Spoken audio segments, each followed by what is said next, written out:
আসসালামু আলাইকুম সবাইকে। ডিপ্লোমা এডুকেশন প্ল্যাটফর্মে আপনাদের সবাইকে জানাই সুস্বাগত। তো আমাদের মিশন 1 to 100 ক্লাস সিরিজের আজকে 4 নম্বর ক্লাসে আপনাদের সবাইকে জানাই সুস্বাগত। আজকে আমরা রুলস 3 আমরা করতেছিলাম রাইট ফর্মস অফ ভার্ব।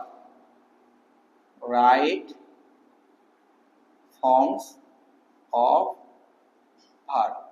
আজকে আমরা রাইট ফর্মস অফ ভার্বের 3 নম্বর রুলসের এ নং রুলসটা দেখব। আমাদের রুলসটা কি, কখন ভার্ব 3 বা পাস্ট পার্টিসিপল ফর্ম হবে। পাস্ট পার্টিসিপল ফর্ম বলতে ভার্বের 3 নম্বর রূপটা কখন বসবে। হ্যাঁ, আমরা জানি ভার্বের পাস্ট পার্টিসিপল ফর্ম সাধারণত পারফেক্ট টেন্সে হয়ে থাকে, সেটা প্রেজেন্ট পারফেক্ট হোক, পাস্ট পারফেক্ট হোক কিংবা ফিউচার পারফেক্ট হোক। আমরা আজকে দেখব যে পাস্ট পার্টিসিপল ফর্মটা 3 নম্বর রুলস মানে ফর্মটা কোথায় ব্যবহৃত হয়। দেখেন, আমি এখানে ছোট্ট একটা সূত্র লিখছি মনে রাখার জন্য। As a rails, as a rails, as a rails. এতে কি, এতে অলরেডি, অলরেডি। যেতে কি, জাস্ট। আরতে কি, আচ্ছা যেতে আরেকটা কি হয়, জাস্ট নাও। আরতে কি, রিসেন্টলি। ইতে কি, এভার। ওয়াইতে কি, ইয়েট। এলতে কি, লেটলি। এসতে কি, সেভারালি। এই কয়টা কিওয়ার্ড যদি থাকে, এই কয়টা কিওয়ার্ড যদি থাকে, তাহলে ভার্বটা হবে পাস্ট পার্টিসিপল ফর্ম এবং সেটা কোন টেন্স হবে, সেটা অবশ্যই প্রেজেন্ট পারফেক্ট টেন্স নির্দেশ করবে। প্রেজেন্ট পারফেক্ট টেন্সটা নির্দেশ করবে এবং আমরা জানি পারফেক্ট টেন্সে ভার্বটা অলওয়েজ ভার্ব 3 অর্থাৎ ভার্বের 3 নম্বর রূপ ব্যবহৃত হয়। তো আসেন এবার আমরা কিছু एग्जांपल সলভ করি। কি লিখছি, রাজু অলরেডি পে হিজ বিল। দেখেন এখানে কি আছে, এখানে আছে অলরেডি। তার মানে অলরেডি কোন কিওয়ার্ডের সাথে মিলে, আমরা জানি সাইন ভাইয়া করাইছিল, সেটা কি রুলস 3। আপনারা মনে করবেন যে অলরেডি আছে, ঠিক আছে, আমরা ডিপ্লোমা এডুকেশন প্ল্যাটফর্মের 3 নম্বর রুলসে ভাইয়া বলছিল যে কি হবে, এই অলরেডি থাকলে কি হবে, অলরেডি থাকলে সেটা প্রেজেন্ট পারফেক্ট টেন্স হবে এবং আমরা আর প্রেজেন্ট পারফেক্ট টেন্সের ভিতরে থাকবে past participle form.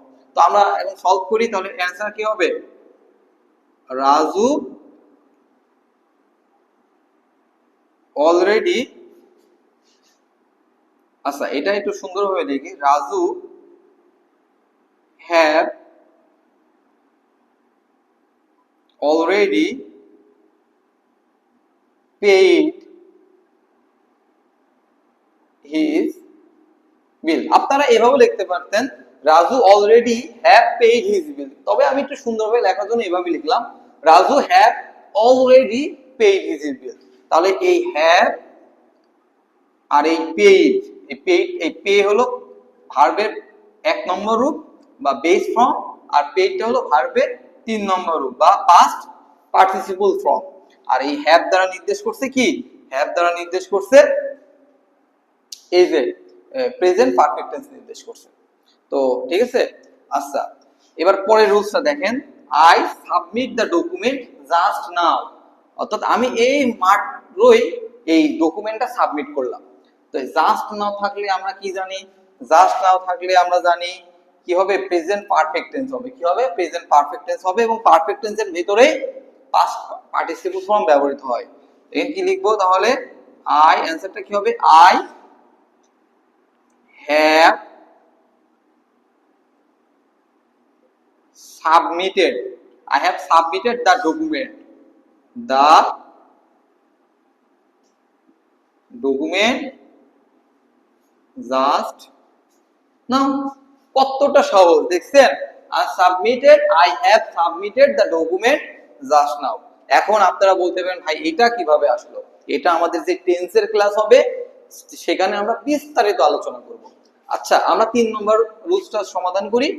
The water development board take written exam recently. অর্থাৎ পানি উন্নয়ন বোর্ড লিখিত পরীক্ষাটা রিসেন্টলি নিয়ে নিয়েছে আর কি, ঠিক আছে, সাম্প্রতিক সময়ে নিয়েছে। এখন আমরা জানি রিসেন্টলি থাকলে কি হয় ভাইয়া, রিসেন্টলি থাকলে সেটা প্রেজেন্ট পারফেক্ট টেন্স হবে। আর এই ভার্বটা কোন ফর্ম হবে? ভার্বটা অবশ্যই পাস্ট পার্টিসিপল ফর্ম বা 3 নম্বর রূপ হবে। তাহলে এটা আমরা সলিউশন করি। The water development board